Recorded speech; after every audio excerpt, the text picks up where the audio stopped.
À la faveur de la journée du 25 novembre dédiée comme journée internationale pour l'élimination des violences faites aux filles et aux femmes par les Nations Unies, votre magazine Boulevard des femmes se propose d'accompagner le mouvement à travers une série de numéros dont le présent qui voudrait déjà faire l'état des lieux des actions, établir les comportements réfractaires et proposer des pistes pour des résultats efficients. Mesdames, Messieurs, bonsoir, bienvenue sur Boulevard des femmes. Ensemble avec vous, nous allons oranger le monde. Et je vous invite à découvrir notre invité fil rouge pour démarrer.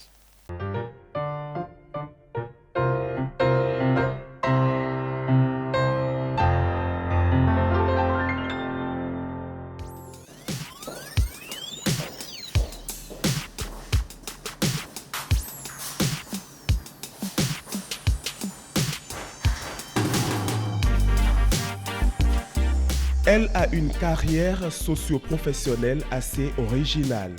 Titulaire d'un master et doctorante en management des projets et organisations, elle a représenté le Bénin au Forum de New York organisé par ONU Femmes et l'Union africaine en juin 2017 dans le cadre de la galvanisation du mouvement des femmes leaders à travers l'Afrique pour la transformation du continent avec deux grands instruments, Agenda Afrique 2063 et des objectifs de développement durable ODD 2030. À l'issue du forum, les Nations Unies et l'Union africaine ont initié le réseau des femmes leaders africaines en anglais, African Women Leaders Network, AWLN. Huguette Aklogan-Dossa est actuellement présidente de ce réseau africain des femmes leaders chapitre du Bénin, AWLN Bénin, ancienne élue au Conseil économique et social.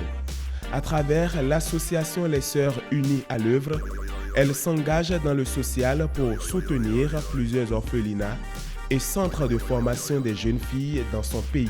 Elle a créé et dirigé des organisations de la société civile.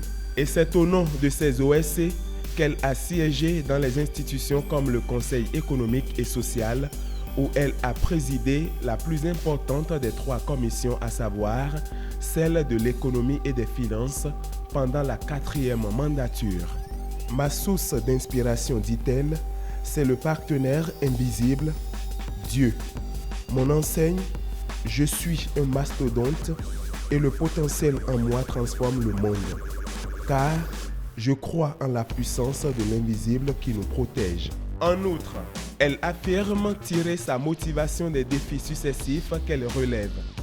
De la mise à disposition de ses compétences, ses aptitudes et de son intelligence au service des couches vulnérables.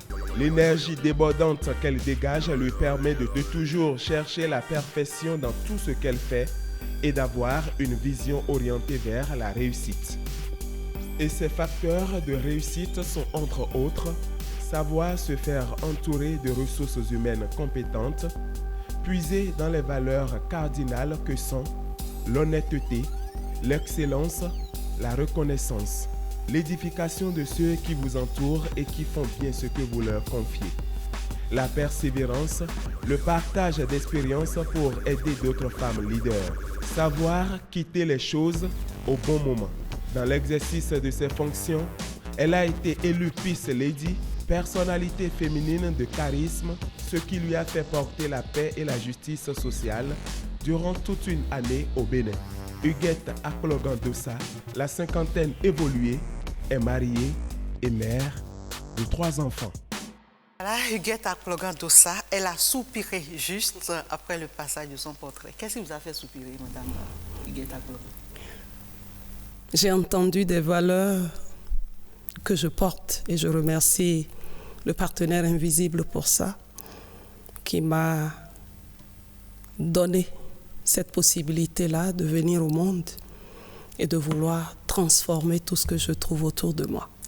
Huguette Aklogan-Dossa, bienvenue donc sur Boulevard des femmes. Merci beaucoup. Mirabel Akwaki, Fifame et Salomé Tadiki, ils sont aussi bien installés comme moi pour diriger, pour conduire cette émission avec vous. Nous allons discuter bien sûr, comme nous l'avons dit dans la thématique, de la lutte pour l'élimination des violences faites aux filles et aux femmes. Mais il n'y a pas que nous. Nous allons découvrir un coup d'émission qu'amène tout de nous Yasmine Damata. Et tout cela, bien sûr, avec la complicité de notre réalisatrice en chef, Christelle Sabouran, qui va aussi travailler en parfaite complicité avec toute une équipe composée de cadreurs, de preneurs de son, d'éclairagistes, de machinistes et tout ce qu'il y a comme homme de l'ombre derrière une équipe d'émissions télé. Vous le savez déjà, je suppose. Je le sais très bien. Je profite pour saluer la détermination de ces hommes et femmes qui se lèvent très tôt, je le sais, 4 heures, 3 heures du matin des fois, pour venir travailler, rentrer tard. Je salue également leurs conjoints et conjointes qui supportent. Et je dis que le travail que vous faites sans vous, le monde ne saurait ce qui se passe. Et nous venons aujourd'hui discuter d'un sujet que les Nations Unies appellent pandémie fantôme. Je découvre, comme vous, et je trouve que les femmes, qu'elles soient leaders ou non, dans la République ou hors de la République, je parle de celle de la diaspora, devraient se pencher sur cette question, d'autant plus que nous rentrons dans la semaine des 16 jours d'activisme contre les violences aux femmes et aux filles. Alors justement, Huguette Akplogan, tout ça, ensemble nous allons oranger le monde avec les Nations Unies ou bien les filles. Ah oui. D'accord. Huguette Akplogan, tout ça est femme d'influence et de karaté. Mais on a omis de mentionner dans son portrait qu'elle a fut une grande sportive. C'est vrai, depuis le bas âge, je regarde encore ces images qui me reviennent depuis le lycée Tofa 1er, de l'athlétisme au handball, l'équipe du lycée départemental, l'équipe nationale, à l'université, l'équipe de l'université avec tous ces trophées que j'ai encore dans mon salon, certains à la Fédération béninoise de handball et d'autres encore au ministère gagnés au nom de la République. Et je salue également Ghislaine Adimi qui était une de mes meilleures joueuses, je précise, latérale droit. Oui. Très bien, parce que quand vous la voyez marquer des buts, vous avez envie de devenir latéral droit. Mais moi, dans les buts, je voyais tout le monde jouer. Ouais, c'était un plaisir. Beau. Et surtout quand elle vous fait se lancer pour aller en contre-attaque, oh my God. En tout cas, c'est de très bons moments que je demande aux jeunes filles aujourd'hui d'adopter également, parce que le sport vous amène à acquérir des valeurs et des aptitudes. Aujourd'hui, si j'ai le coup d'œil d'anticipation, je l'ai eu au handball. Et je salue. Ça ne nous donne pas une idée là pour une prochaine émission. Motiver les filles à faire le sport. C'est ça. C'est très important. Le sport vous permet d'avoir, je crois, développer en vous, non pas seulement des compétences physiques, mais intellectuelles. Parce que à travers le sport, vous vous donnez une certaine capacité à pouvoir nourrir d'abord votre organisme, ensuite l'esprit. Parce qu'en faisant du sport, vous éliminez tout ce qui est toxine du corps. Et quand vous revenez à vous, vous avez cette force-là. Hein? Je ne vous dis pas. Et vous avez une longueur d'avance sur ça, moi non plus, je ne vous dis pas. Huguette Akplogan, on vous cite souvent comme une femme modèle. Qu'est-ce qui, selon vous, vaut cette reconnaissance? Merci à tous ceux qui le disent, merci à tous ceux qui le voient ainsi, et merci à toutes celles qui, chaque jour, continuent de m'écrire pour dire « je veux vous ressembler ». Mais je leur dis une seule chose, Huguette a ses bons côtés et ses mauvais côtés. Je vous prie de prendre le bon côté, parce que les mauvais côtés, on vous dira qu'elle est très sévère, elle est très exigeante. Et celles qui finissent par le dire quand elles arrivent dans des conditions où elles doivent rendre peut-être des travaux ou faire des exercices, elles disent « Ah, si on n'était pas passé par elles, est-ce qu'on aurait pu passer ces caps-là » Et je les remercie parce qu'elles ont l'honnêteté intellectuelle de revenir le dire. Et je leur dis « Ce n'était pas fait sciemment pour faire mal, mais c'est plutôt pour l'évolution de l'humanité que ça se fait. Et j'ai aussi appris à travers le développement personnel qu'il faut se corriger aussi, parce que être trop sévère, ce n'est pas bien non plus. Voilà. Mais Avoir vous-même votre parcours, nous l'avons suivi ensemble. Est-ce que vous avez un sentiment de plein accomplissement? Dire plein d'accomplissement, c'est trop dit.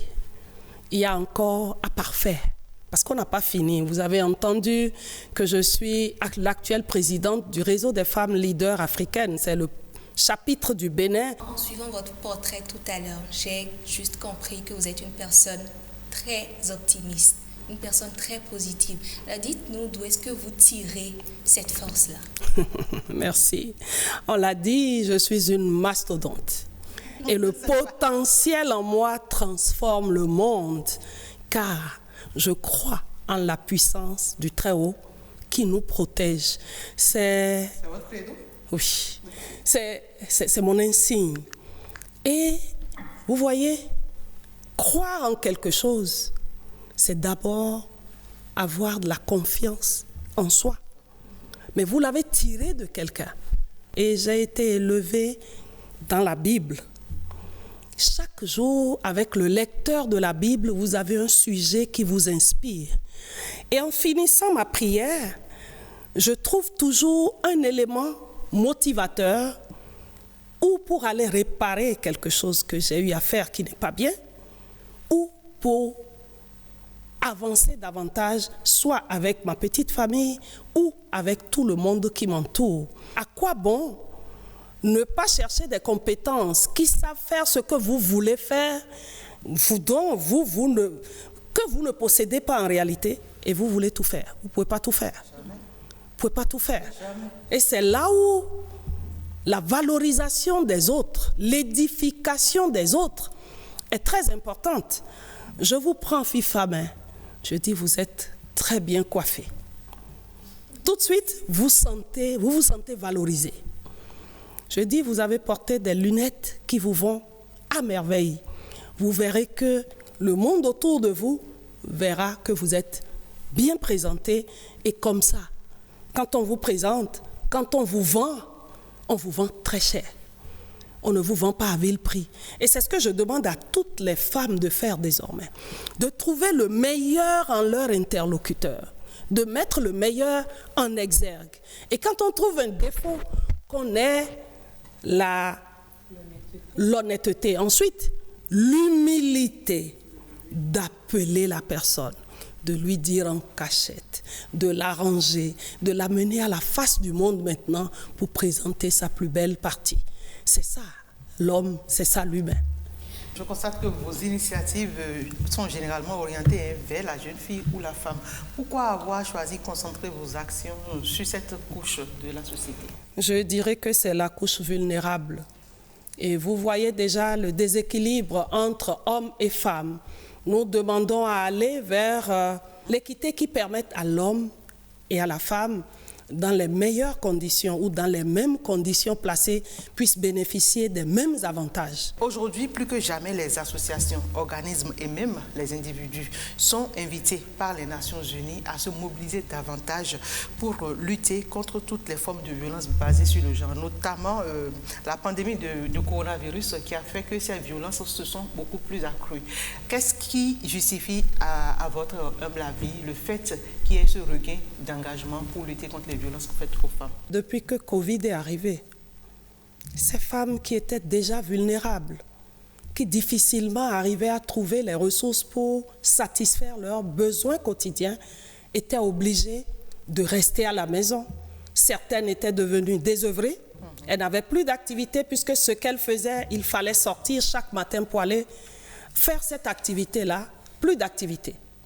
Du coup, quand elles sont à la maison, sans activité, sans ressources, la conséquence, quand le mari même n'a pas d'activité, c'est difficile. Le quotidien est difficile. On ne pourra plus non seulement nourrir la famille, et vous savez, quand l'être humain a faim, il y a d'autres qui se déclenchent. Il y a déjà l'environnement psychologique qui est empreint d'une ambiance qui ne dit pas son nom. Et quand c'est comme ça, l'homme ne peut pas non plus donner. Il y a de la nervosité. La paix prend un coup dans ce foyer. Forcément. Et tout de suite, vous sentez que l'adrénaline monte. Et quand ça monte, quand l'un des conjoints n'a pas la patience de calmer l'autre, c'est fini. Il y a déséquilibre dans ce foyer. Les enfants sont livrés à eux-mêmes. Si c'est des jeunes filles, vous voyez tout de suite la tendance à aller chercher le pain quotidien. Et là, des vices commencent à se développer et le couple se désagrège comme ça. Il y a plusieurs couples qui sont partis en étincelles.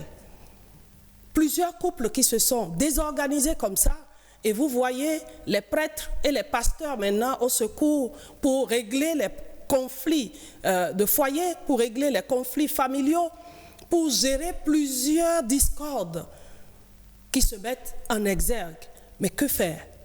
Que faire? Dieu merci, à un moment donné, on a dit, reprenez vos activités. Mais plusieurs dégâts ont été faits déjà. Et quand vous retrouvez les femmes sans ressources, vous les voyez plus vulnérables qu'avant. Ensuite, quand vous voyez les jeunes filles exposées, vous les voyez plus vulnérables qu'avant. Et quand vous voyez dans un foyer qu'une femme, mère de famille, ne peut pas lever le petit bout de doigt pour dire, voilà, je prends mon portefeuille pour prendre un peu dedans, aller acheter ce qu'il faut pour nourrir ma famille, c'est grave. C'est pour ça qu'on dit pandémie fantôme. J'ai noté cela quand je vois un fantôme debout, une femme qui n'a plus la capacité de pouvoir nourrir sa famille. Elle va se laisser aller à tout. Et les hommes, à un moment donné, aussi ferment les yeux.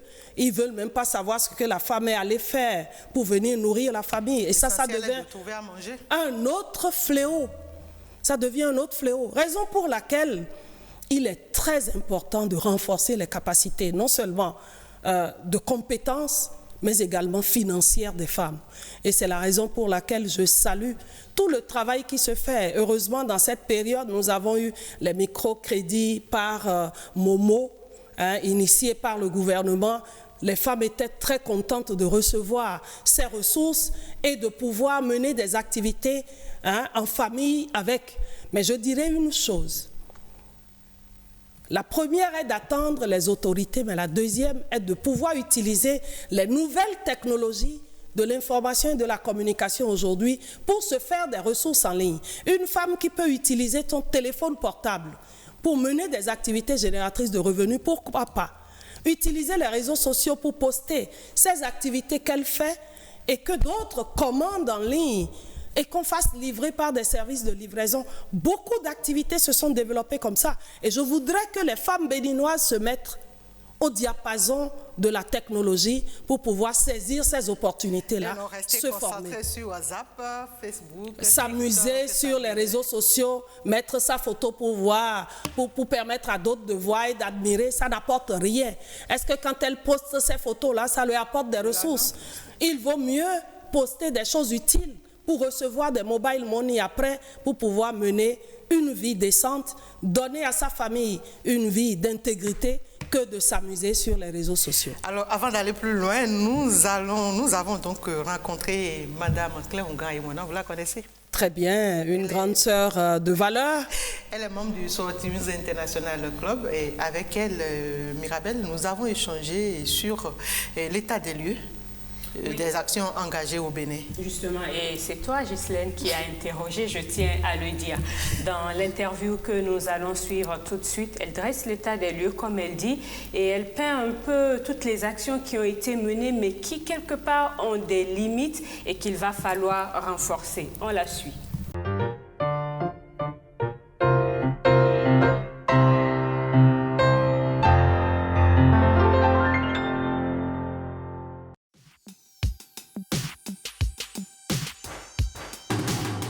Les violences faites aux femmes constituent une réalité au Bénin et les gouvernements successifs, en fait, ont montré leur intérêt à la question à travers les diverses lois qui ont été votées. Et la plus récente a renforcé encore la protection de l'enfant, surtout des filles, en milieu scolaire et universitaire, en interdisant de façon formelle aux enseignants d'avoir à harceler les apprenantes ou à entretenir des rapports sexuels avec elles. Mais je voudrais également partager avec vous des résultats issus de l'enquête démographique et de santé 2017-2018 du Bénin. C'est des résultats publiés par notre Institut national des statistiques INSAE. Et il ressort de ces résultats que par rapport aux violences physiques, dans le groupe des femmes de 15 à 49 ans interrogées, au moins 3 femmes sur 10 ont déclaré avoir été objet de violences physiques dès l'âge de 15 ans. Et les auteurs, c'est généralement le mari. La moitié des auteurs de ces victimes sont généralement les compagnons, soit le mari, soit l'homme avec lequel la femme vit en union. La question a été également posée par rapport à la violence sexuelle. Et là également, sur 10 femmes, il y a au moins 5%, disons une femme sur 10, qui a déclaré également avoir été objet de violences sexuelles l'année précédant l'enquête. Il y a également la violence conjugale, généralement au niveau des maisons. Là également, une femme sur 2 a déclaré avoir subi des violences. Et quand on se retrouve dans le contexte de la polygamie, les violences proviennent soit des conjoints, mais parfois c'est entre les épouses que les violences ont lieu. Il y a également les blessures dues à la violence sexuelle de type physique.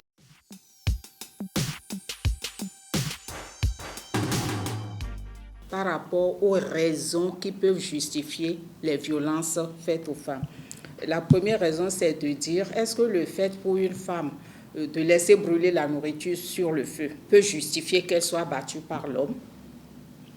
Deuxième question, est-ce que le fait de chercher à trop argumenter avec l'homme qui n'est pas d'accord avec son point de vue peut justifier qu'il batte la femme?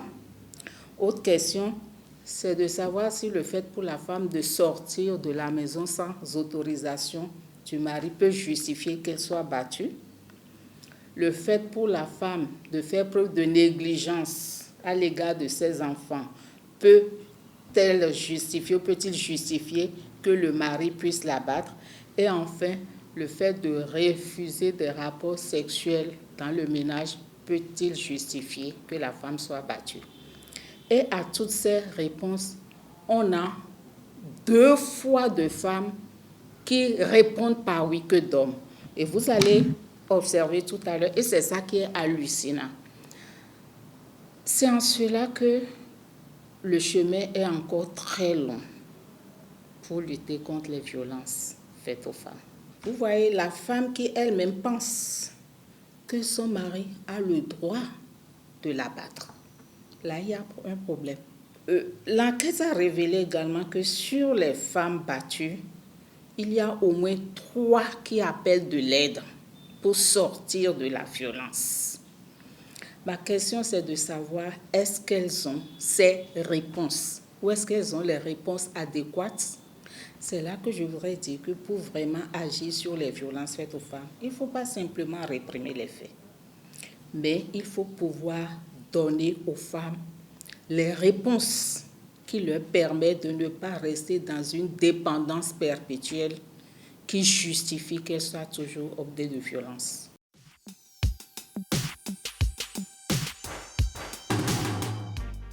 Je voudrais ici féliciter toutes les organisations de la société civile qui œuvrent constamment par la communication, la sensibilisation pour la tolérance zéro des violences basées sur le genre. Quand je parle de toutes ces structures, je n'oublie pas les organes de presse. Vous avez un rôle très important à jouer. Vous êtes un pouvoir, vous avez le pouvoir de parler aux gens, de montrer le mauvais côté des choses, de montrer les bonnes pratiques. Et je crois que chacun doit jouer sa partition. Il y a ceux qui peuvent sensibiliser, qui vont sensibiliser, mais il y a également ceux qui ont les moyens, l'obligation de protéger les citoyens qui doivent également jouer leur partition. Quand une femme est plus ou moins financièrement autonome, quand elle a la capacité aussi d'accompagner l'homme dans la prise en charge du ménage, quand elle a la capacité d'apporter aussi des réponses pour soutenir l'homme, elle est plus respectée et elle est moins objet de violence. Donc, nous femmes, nous revendiquons des droits, c'est vrai, mais nous avons aussi des obligations et nous devons tout faire pour également faire face à ces obligations. Eh oui, nous femmes, nous avons des droits, mais nous avons aussi des obligations et nous devons déjà faire face à nos obligations avant de réclamer nos droits. J'ai vu Mme Huguette à Plogan, tout ça, remuer la tête. Mais avant de vous donner la parole, vous avez vu, Mme Claire Aïmona avait porté son écharpe orange pour oranger le monde. C'est elle qui nous a donné ça. On n'est que 3. Mme Huguette n'étant pas dans le lot, on peut lui passer une écharpe rapidement.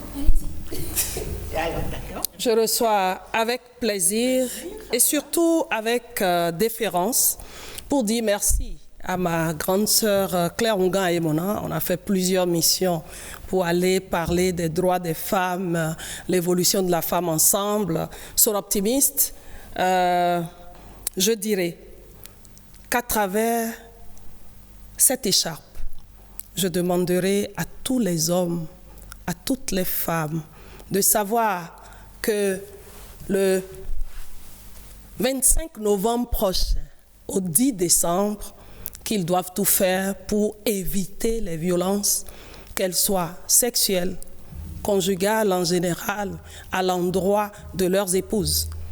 Et je dirais également aux épouses qui sont violentes vis-à-vis de leurs époux, de faire attention parce que c'est un devoir que de respecter son conjoint et de respecter ses enfants. Le fait que certaines femmes trouvent normal le fait qu'un homme puisse les battre, moi, je n'arrive pas à comprendre comment c'est possible. Il y a 2 types de femmes, 2 types de catégories que vous retrouvez. Il y a certaines qui tirent leur plaisir de cela.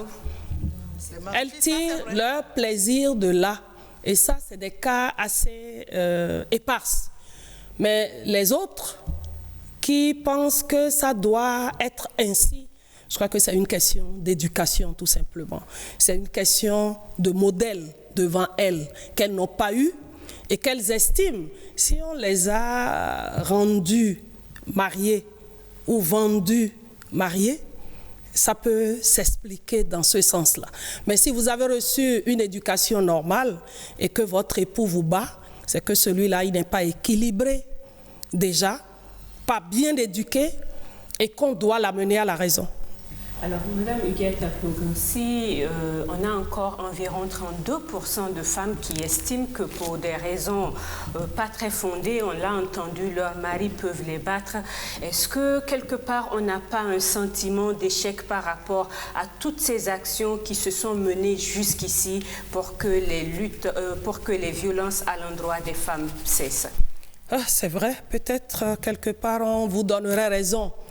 Mais je dirais qu'il y a encore du pain sur la planche, en ce sens que toutes les actions menées, est-ce que toutes arrivent à suivre ces actions-là? Est-ce qu'elles ont les canaux de communication pour savoir que les organisations ont mené des actions? Et c'est là où je salue tout le travail qui avait été fait pendant que je coordonnais Social Watch, où nous lancions la campagne, un jour, soit au bureau ou en ville, à travers une marche, et on finissait la campagne au stade de l'Amitié. Et dans les autres départements, chacun des responsables départementaux s'occupait du même exercice dans les départements. Toutes ces activités que vous avez eu à mener ont eu réellement de l'impact? Impact, non, peut-être des effets. Et c'est pour ça qu'il faut continuer à le faire. Mais aujourd'hui, avec la crise, la pandémie, les ressources sont rares pour permettre aux organisations d'avoir réellement ce qu'il faut pour mener ces actions. Parce que le faire, c'est d'abord les autorisations et il faut aller avec des ressources. Ensuite, il faut... Les regroupements interdits aujourd'hui, mais il y a d'autres canaux. Les réseaux sociaux qu'on peut utiliser pour le faire, mais... Les gens sont sur les réseaux sociaux pas pour suivre ces choses-là, c'est pour aller s'amuser sur les réseaux sociaux. Et c'est pourquoi j'interpelle mes sœurs, mes filles, à leur dire il faut pas être sur les réseaux sociaux pour des futilités. Il faut être sur les réseaux sociaux pour des activités utiles pour la vie. Alors, à tous ceux-là qui pensent qu'il faut juste pendant une quinzaine ménager la femme, ne pas la battre, bien prendre soin d'elle, et puis après la quinzaine, on peut reprendre, parce que pour eux, c'est une quinzaine. Qu'est-ce que vous dites? Vous savez, la quinzaine vient juste pour attirer l'attention de ceux et celles qui ne savaient pas qu'il y avait des journées comme ça ou des campagnes comme ça. Mais après la quinzaine, c'est toujours continuer à sensibiliser. Et je dirais à mes sœurs, si elles ne veulent pas se faire battre, Madame Ayebona a dit, nous avons des devoirs. Et les devoirs d'une femme, je vais rappeler quelques-uns, c'est s'assurer que sa famille a de quoi manger chaque jour. Mais ne pas attendre l'homme. Si vous attendez l'homme, vous allez remplir votre devoir vis-à-vis de votre famille. Comment? C'est pour ça que les femmes doivent chercher, 1, à travailler, 2, à renforcer leur capacité financière, 3, à chercher des opportunités. Et aujourd'hui, il y en a plusieurs. Elles peuvent se mettre en toute petite équipe pour développer. Voilà que nous ne savons pas travailler ensemble. Dès qu'on vous met ensemble 2-3 jours, c'est fini. 2-3 jours, c'est fini. Tout est cassé. Si tel n'a pas parlé de tel, si tel n'a pas dit du mal de l'autre, c'est fini.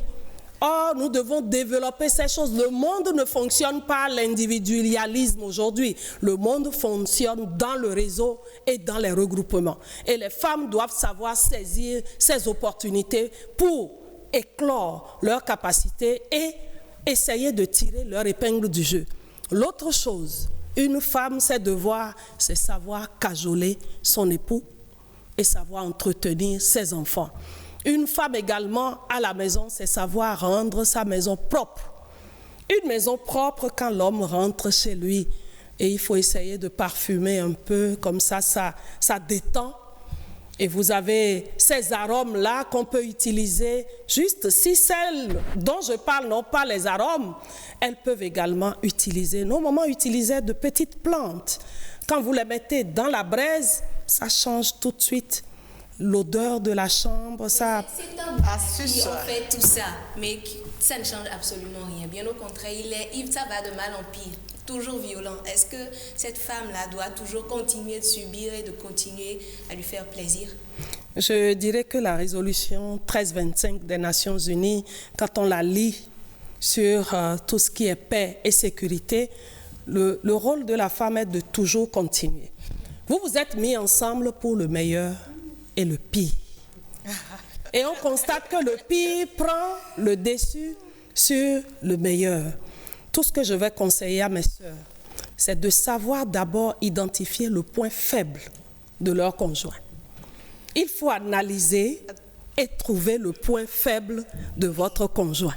À vous écouter, c'est que vous êtes fait croire qu'il ne faut jamais quitter, il ne faut jamais partir.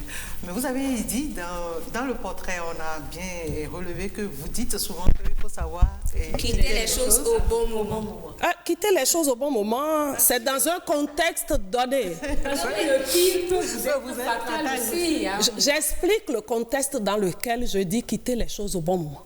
Vous savez, j'ai dirigé plusieurs organisations. Et dans les tests de ces organisations-là, il est dit, vous faites un mandat, vous quittez. C'est le cas de Business and Professional Women. Donc c'est dans le cadre des affaires. C'est dans le cadre des affaires, c'est dans le cadre des organisations. Donc pour Business and Professional Women, vous faites un mandat de 3 ans à un poste, on ne reprend pas. Donc vous quittez, d'autres viennent s'exercer et apprennent. Dans le cadre de Social Watch, c'est 2 mandats. J'ai fait les 2 mandats, j'ai quitté. D'aucuns me voient, toi tu crées une organisation et tu laisses d'autres gérer et tu souffres aujourd'hui. Je dis, je souffre bonté. Quand vous avez votre dignité, vous avez votre honorabilité, c'est plus que les vaines choses de cette vie. Tout passe, mais vous laissez une très belle impression.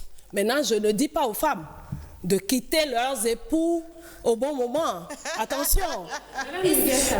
Quand on parle des violences faites aux femmes, oui, on ne voit que les violences physiques, les violences émotionnelles, les violences financières. Pourquoi on ne parle pas de ces formes de violence, mais qui déciment pourtant les femmes? C'est vrai, ces violences subies dans le silence. Il faut qu'on en parle, mais il faut elles-mêmes, les femmes, pour en parler. Quand vous souffrez dans votre âme, c'est celui qui a l'habitude de vous voir, qui avait cette image-là de vous voir souriante tout le temps, mais qui ne vous voit plus souriante. Celle-là va se poser des questions. Mirabel, qu'est-ce qui ne va pas? Nous voyons tes entre-dents chaque jour et j'adore ça. Merci pour le sourire donné. Hein? Donc, si Mirabel ne sourit plus, on doit se poser des questions. Et il faut être souvent observateur, le coup d'œil. Quand vous observez cela, la moindre des choses, c'est de demander à votre interlocuteur ce qui ne va pas.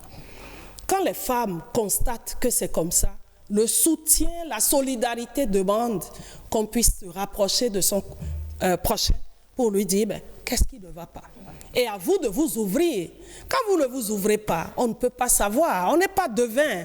Mettre en place des principes de discussion, des principes de fonctionnement dans le foyer, mettre en place un budget dans le foyer et dire qui prend quoi en charge. Comme ça, ça limite les disputes. Deuxièmement, par rapport aux enfants, si Dieu vous en donne, vous voyez qui prend quoi en charge par rapport aux enfants. Quand je dis en charge, ce n'est pas seulement le côté pécunier, c'est le côté éducationnel. Quand le papa doit s'occuper des études et voir ce qui ne va pas au niveau de l'école et tout, la maman à la maison doit s'occuper de la toilette, la bonne présentation et comment faire grandir l'enfant dans la propreté à travers tout ce qu'on met à leur disposition. Ensuite, les comportements de l'enfant qu'on doit observer et tout. Parce que c'est ça qui amène des disputes après. Quand l'enfant amène des histoires à la maison, papa n'a pas compris pourquoi maman n'a pas observé ce qu'on s'est dit qu'elle doit faire et l'enfant amène des histoires de l'école vers la maison ou des amis vers la maison, ça peut amener des discordes. Je dis toujours que devant l'enfant, il faut que les deux soient un, en montrant l'image qu'il faut que le couple est uni face à l'enfant, réprimandez l'enfant, mais quand vous rentrez dans votre chambre, chacun reproche à l'autre ce qu'il ne devrait pas faire. Et c'est ainsi. Maintenant, quand vous regardez les autres volets en société, un couple sort par exemple, le monsieur voit que la femme a été peut-être admirée par un autre homme. Quand votre femme est présentable, souffrez que d'autres admirent. C'est votre fierté que de voir votre femme présentable admirée par un autre. Mais c'est à la femme. C'est clair, un bon choix et que vous entretenez correctement. L'autre chose, c'est que la femme elle-même doit savoir raison garder. Ce n'est pas parce qu'on vous a complimenté que vous aussi vous allez tomber dans le panneau et ne pas jouer le jeu de la fidélité et rendre l'ascenseur à votre conjoint. C'est très important. Heureusement que Covid-19 est en train d'être contenu là et que nous ne sommes plus dans le temps de confinement. C'est clair. Où il y a, les nerfs sont à fleur de peau et que les énergies s'échappent à tout vent. Nous allons quand même évoluer. Je l'ai annoncé en introduction. C'est une série de numéros que nous allons engager sur cette question ou ces questions de violence basée sur le genre, notamment les violences faites aux femmes. Et on va aussi le dire, et vous l'avez déjà abordé d'ailleurs, les femmes aussi font des violences sur les hommes. Nous allons sûrement en parler sur le boulevard des femmes. Alors, Fifame Salomé Atadei, aujourd'hui, qu'est-ce que vous nous proposez en femme? Qui est-ce que, je dirais plutôt, vous nous proposez aujourd'hui en Femme en Vogue? Alors aujourd'hui, nous découvrons dans Femme en Vogue de ce jour une femme pour qui le micro est une passion. Comme nous d'ailleurs. Elle est journaliste et se démarque au quotidien à travers ses différentes émissions très suivies dans l'Afrique de l'Ouest et même au-delà. Alors, elle se nomme Caroline Da Silva. Ah ouais, je la connais celle-là. Ah oui. Journaliste, animatrice à la RTI. Au-delà de sa passion pour les médias, elle est aussi engagée au sein de plusieurs associations de défense des droits de la femme et de la jeune fille. Je nous propose de la découvrir davantage.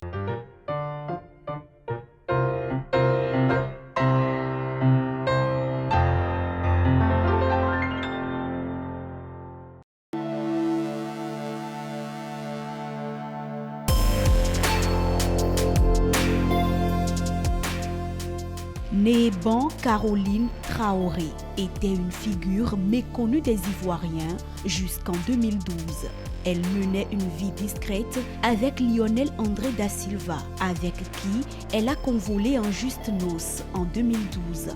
La native du 24 février a grandi dans le centre de la Côte d'Ivoire, précisément dans la ville de Bouaké. C'est donc à l'université Alassane Ouattara de Bouaké qu'elle a étudié les lettres modernes, auréolée d'une maîtrise. Elle se déporte ensuite à Abidjan. Elle intègre le groupe Pigier où elle décroche un brevet de technicien supérieur en communication d'entreprise. Son amour pour le micro commence quand elle fait son entrée au lycée. Elle apprend à affronter le public en animant les bals de fin d'année ainsi que les soirées de tout genre. Elle fait ses premières armes dans le milieu de l'audiovisuel à proprement parler sur la radio du campus, Campus FM. En 2005, elle donne de sa gracieuse voix sur plusieurs autres stations, dont Cocody FM et Radio Abidjan 1. Bonjour Bijou. C'est en août 2011, après avoir passé un casting très rigoureux, qu'elle intègre la RTI. Elle a d'ailleurs été la seule candidate retenue. Les dirigeants de la maison ne tardent pas à lui confier des tâches dont la totale responsabilité de la réalisation était à sa charge. Elle se voit alors confier l'animation de Midi chez nous, qui deviendra plus tard C'est Midi. Un talk show très suivi, diffusé du lundi au vendredi de 12h à 12h52 sur la RTI 1, première chaîne de radiodiffusion télévision ivoirienne. Ce qu'on va faire, d'accord, non, calmez-vous, en compensation, je pense que la régie a prévu quelque chose pour vous, vous allez voir. On y va, on va regarder. Diriger une agence de communication, tel était le rêve que chérissait Caroline dans sa tendre enfance. Ce rêve, elle l'a réalisé avec Mediatis Côte d'Ivoire, sa société de communication événementielle. En 2019, elle a conçu le spectacle Drôle de femmes, un événement qui met en avant les femmes et qui se veut être le rendez-vous par excellence de la prise de conscience des uns et des autres vis-à-vis des droits de la femme. Avec sa maison de communication, elle entend soutenir les talents féminins.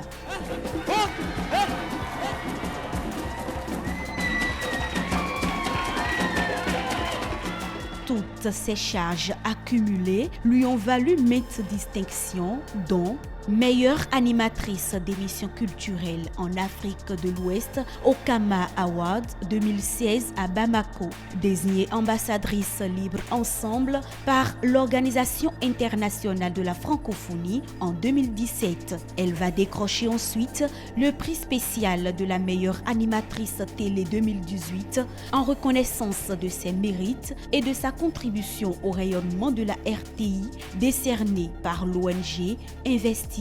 Puis récipiendaire du prix Jeune Femme Battante initié par Yakin Communication en 2019. Aujourd'hui, Caroline da Silva milite au sein de plusieurs associations avec à ses côtés son époux Lionel André da Silva. Fifa, mais tu permets, je vais juste demander à la grande sœur Huguette de nous dire en quelques secondes ce qu'elle a pensé de la femme en gros que tu nous as proposée. Merci beaucoup. Voilà une femme équilibrée qui a son époux à côté pour accompagner tout ce qu'elle fait. Et ce qui m'a épatée, c'est la surprise sur le plateau de télévision des vœux pour leurs 2 ans de mariage. En tout cas, c'est ce que je demande à toutes mes sœurs béninoises. Sortez de l'ornière. Mettez-vous sur la scène.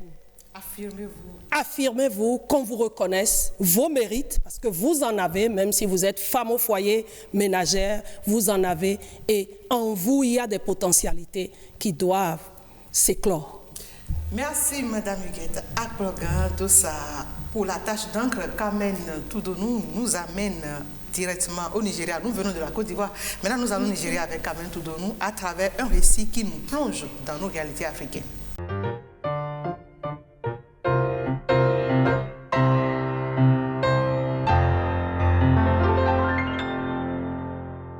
Bonjour mesdames, messieurs, je suis heureuse de vous retrouver pour ce numéro de Tache d'encre. Aujourd'hui, je vous présente ce roman titré « Reste avec moi » de la Nigériane Ayobami Adebayo. Et le titre original de l'œuvre, c'est « Stay with me ». Le roman est traduit, vous l'aurez compris, de l'anglais par Joseph Chiche-Portiche. Il a remporté de nombreux prix littéraires, dont le prix Les Afriques 2020. Il est donc publié à ce titre en Afrique francophone aux éditions Flore Zoa. Alors, de quoi nous parle cette œuvre? Reste avec moi est un roman touchant qui nous conte une histoire d'amour déchirante entre la jeune Yedide et son mari Akin. L'histoire se déroule dans une société nigériane moderne, pourtant plombée par une foule de préjugés qui pèsent sur les femmes. En effet, le couple vit une idylle parfaite, mais n'arrive pas à avoir des enfants. Et comme cela se passe en général dans nos sociétés, eh bien, la coupable désignée, c'est l'épouse jugée incapable d'offrir un héritier à la lignée. Pourtant, la vérité est ailleurs, puisque en réalité, c'est l'époux Akin qui est impuissant. Aveuglée par ses certitudes, la belle famille n'aura de cesse de pousser l'homme à s'assurer une descendance en prenant une seconde épouse. Évidemment, la malheureuse Fumi ne sera pas plus chanceuse que Sayale, sa rivale. En désespoir de cause, Akin se tourne alors vers son frère à qui il demande de l'aide pour féconder sa femme. Je vous laisse imaginer la suite. Écrit dans une langue vivace et touchante, Reste avec moi aborde avec délicatesse de nombreux thèmes tels que la polygamie, le bonheur conjugal, l'adultère, l'éducation sexuelle, la parentalité, etc. Avec en toile de fond l'histoire politique du Nigeria des années 80. Nous allons nous quitter à présent avec un extrait. Nous sommes à la page 45 et il s'agit d'un dialogue entre Yedide et Fumi, la seconde épouse de son mari. Mère, dit Fumi. Elle se tenait toujours à genoux. J'avalais mes souvenirs comme une pilule amère. Fumi avait posé ses mains sur mes genoux et ses ongles manucurés étaient parfaits. Du même rouge hibiscus que les tasses assorties qu'Akin et moi utilisions pour boire notre café. Mère, je ne me mettais plus de vernis aux ongles. Je le faisais quand j'étais à l'université. Étaient-ce ces ongles qui la rendaient séduisante aux yeux d'Akin? Qu'éprouvait-il quand elle promenait ses beaux ongles sur sa poitrine? Est-ce que ses tétons se dressaient? Est-ce qu'il gémissait? Non, il fallait que je sache, là, tout de suite, que je connaisse tous les détails. Qu'avait-elle obtenu de lui qui, jusqu'alors, n'avait été qu'à moi? Qu'aurait-elle un jour que je n'avais jamais eu? Son enfant? Mère, qui est ta mère? Tu ferais mieux de te lever maintenant, ordonnai-je.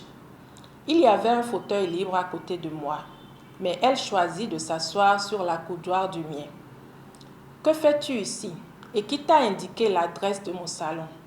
Je parlais tout bas car j'avais remarqué que les clientes et les coiffeuses s'étaient brusquement tues et que quelqu'un avait éteint la radio. Je pensais juste venir vous saluer. À cette heure-là de la journée, n'as-tu pas un travail? C'était une insulte, mais elle y répondit comme à une question. Non, je n'en ai plus depuis que notre mari prend soin de moi. Elle avait élevé le ton en disant « notre mari » et il était évident que tout le monde dans le salon l'avait entendu. Les fauteuils grincèrent en même temps que les clientes se penchaient en arrière pour capter des bribes de notre conversation. Quoi? Notre mari est un homme bon, il s'occupe bien de moi. Remercions le Seigneur grâce auquel il a assez d'argent pour nous tous. Elle sourit en regardant le haut de mon crâne. Je fusillai du regard son reflet dans le miroir en face de nous. Assez d'argent pour qui? Pour nous, mère. C'est pour cette raison qu'un homme travaille, Abi. Pour ses épouses et ses enfants. Certaines d'entre nous ont un travail, répliquai-je en serrant les poings. Et tu vas devoir partir pour que je puisse faire le mien. Elle adressa cette fois son sourire au miroir. Je reviendrai vous rendre visite demain après-midi, ma. Peut-être serez-vous moins occupé. Voilà là le dialogue de ce roman. Reste avec moi, Ayobami Adebayo aux éditions Flore Zoa. À très vite pour un nouveau numéro. Huguette a encore un soupir. C'est vrai, une femme qui n'a pas eu le don de mettre au monde un enfant, mais qui voit son époux prendre une autre épouse, que celle-ci est obligée d'appeler mère parce qu'elle est plus âgée qu'elle. Et l'autre chose ce qui m'a marqué, pour lui parler, elle s'agenouille. Je vois une éducation d'une fille qui a accepté sa situation. Et si nous lisions le roman jusqu'à la fin, on verra peut-être le retournement de situation. Parce que dans ces cas-là, souvent, pour les femmes qui sont patientes, Dieu les comble. Et on va demander à Carmen de revenir nous lire jusqu'à la fin. C'est un plaisir. C'est plutôt nous qui allons nous acquérir du roman. J'ai bien noté le titre du livre. Reste avec moi. Stay with me. Voilà, Stay with me. Stay with me. Stay with me. Et justement, Mirabel a déjà réclamé son écharpe. Je devais le faire, ça c'est vrai. J'attendais depuis. Bon, officiellement. Et comme j'ai donné une écharpe à Madame Maclogan, je vais remettre la mienne à Fifame. Et je sais que... Je voulais demander si je suis une délaissée. Je sais que Maman Claire va nous en donner encore parce qu'il y a de l'autre côté Yasmine qui me fustille du regard et je suis sûre que si je n'en prends pas non plus pour Christelle là, elle va me tuer. Elle est très généreuse, je sais. C'est Yasmine que nous allons trouver. Nous allons retrouver Yasmine qui nous propose aujourd'hui comme astuce, des astuces pour entretenir nos ustensiles de cuisine.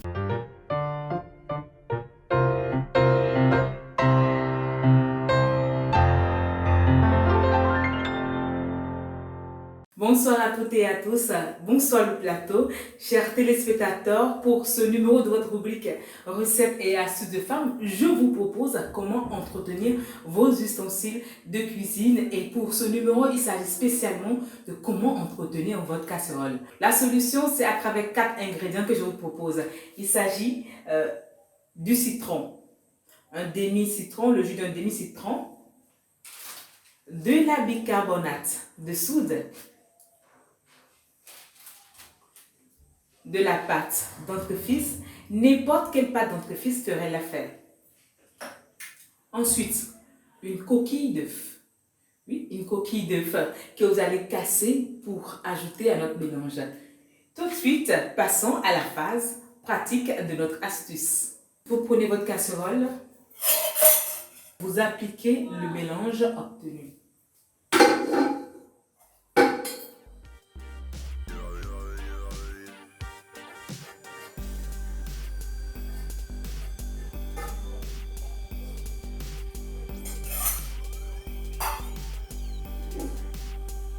C'est bon, vous avez appliqué déjà votre mélange.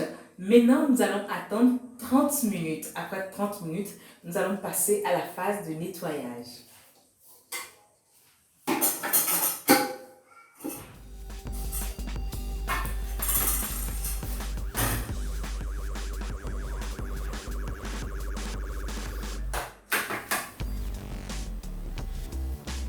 Et oui, le temps est écoulé. Maintenant, nous allons nettoyer le dos de notre casserole avec une éponge à mousse. Nous allons frotter.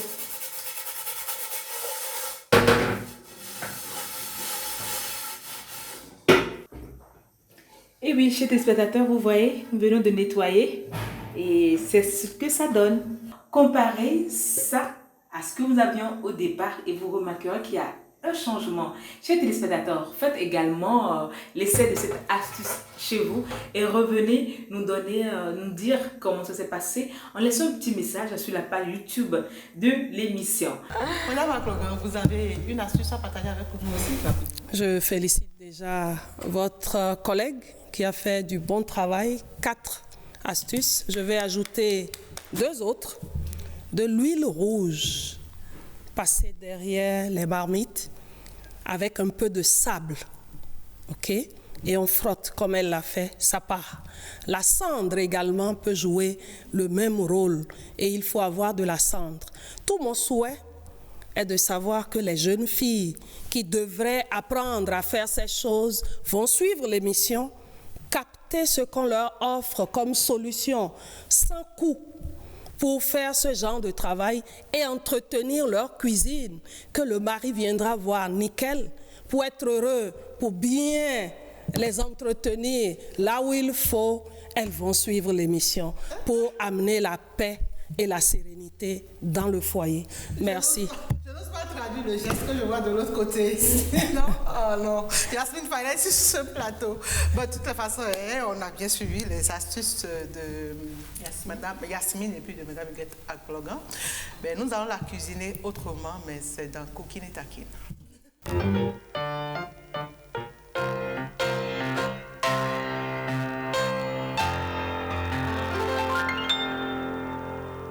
Bon, je vais dire. Bon. Yasmine, je vais dire. Non, je ne dis rien. Il faut dire. Non, je ne dis rien. Je ne dis rien. Elle m'a fait des gestes là-bas et je suis que la Huguette a vu, donc elle va le dire. Pour entretenir son homme. Oui, entretenir son homme. La suite de la dame, c'est quoi? Pour entretenir son homme. Garder son homme pour soi. Garder son homme pour soi, c'est... Je résume en deux choses. Oui, tenir une table propre, bien garnie, au goût succulent. Oui. Entretenir sa chambre, lit propre, chambre bien aromatisée, avant que son monsieur n'arrive. Madame Huguette, elle n'a pas dit les mots. Elle est passée à côté. Non, elle n'est pas passée à côté. Elle a voulu arranger ou arranger les choses. C'est...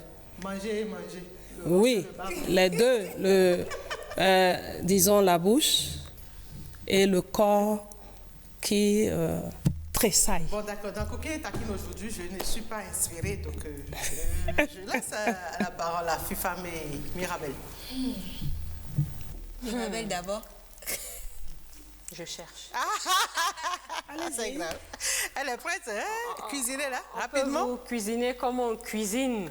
Quelqu'un m'a soufflé de vous demander quelles sont ou quelle est votre meilleure position en action. Action. En action. La position désaxée. Désaxé. Elle comprend ce que Moi, je comprends. Non, pardon. Pour transmettre la réponse à la personne. Voilà. Donc, c'est à vous la question. Position. Explication. Vous voulez que j'aille en explication? Oui, position désaxée. Je sais qu'on va s'arrêter à cette question-là. Chers amis, il y a plusieurs positions, justement, qui vous amènent à jouir, qui amènent votre conjoint à jouir, parce que quand vous jouissez seul, vous n'avez rien fait. Il faut l'amener à jouir.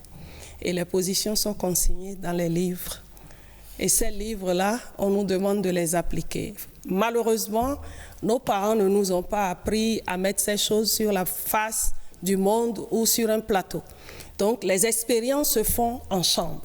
Et si vous voulez les avoir, je vous prie d'amener vos caméras les prochaines fois pour avoir ces expériences. Et si vous voulez connaître la position désaxée, allez suivre un match de handball. Voilà. Regardez la position de l'ailier. Mesdames, messieurs, Désaxé. c'est tout pour ce numéro de Boulevard des Femmes. Huguette Akplogan Dossa. Merci infiniment pour votre compagnie. Merci pour les conseils. Merci pour l'attention que vous portez à l'égard des filles et des femmes. Et merci de continuer cette lutte avec nous. Tout le plaisir est pour moi et tout le devoir sera toujours de répondre favorablement à toutes vos invitations. Je salue toutes les femmes béninoises et je leur dis de s'arranger et d'adoucir leur cœur pour que le monde soit en paix. Mirabel, Fifam est prête pour ranger le monde? Prête. Aux violences faites aux femmes. C'est ça. C'est Yasmine qui va être contente. Mais on va se rattraper pour la prochaine émission sûrement. Merci à chacun et à tous de nous avoir suivis. Christelle Sabourin et toute son équipe, merci à vous et bye bye.